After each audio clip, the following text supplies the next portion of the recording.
endings are often vivid memories, and I think we all have a remembrance of what it was like in March this year when, for the very first time, we were not allowed to worship in our buildings. We weren't allowed to invite others to come in with us, and it wasn't long before we had to relocate worship entirely to spaces like this in my study in my parson's house.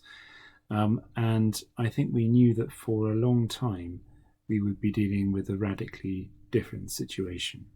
When a chorister joins here and has passed their audition, their absolute first experience they'll have here is a rehearsal up in our choir room, and at the end of every rehearsal, a musical liturgy. On Sunday morning this is a Eucharist, but during the week this is our daily sung Evensong, which takes place at 6 p.m. here in the chancel.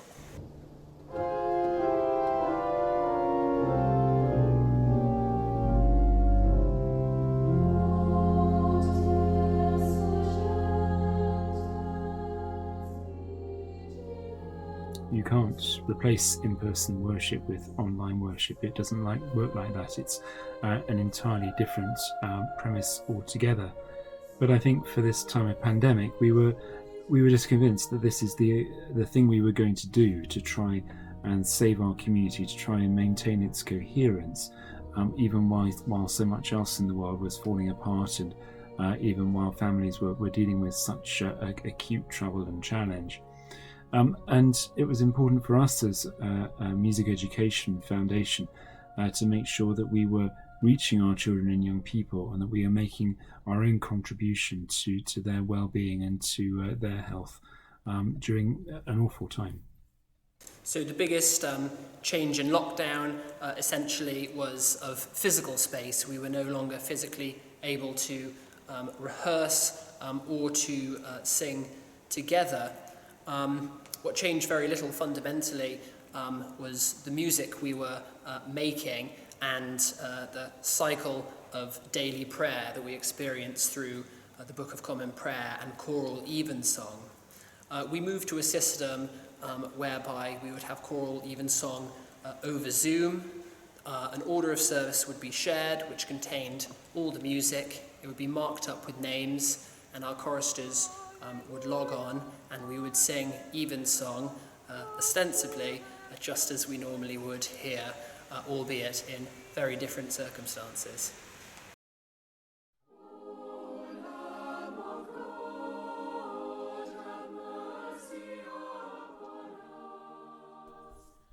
The output has been phenomenal, right away from multi-track recordings of things that we've used in live stream worship from the rectory or from church for special occasions and for general use.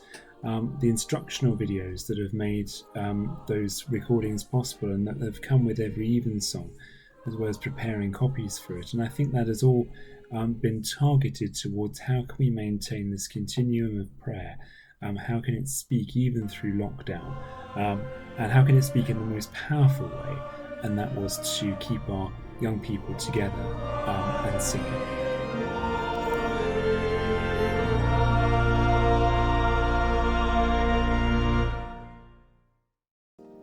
Through the pandemic, we've been using regularly the prayer for use in dire plague and common sickness.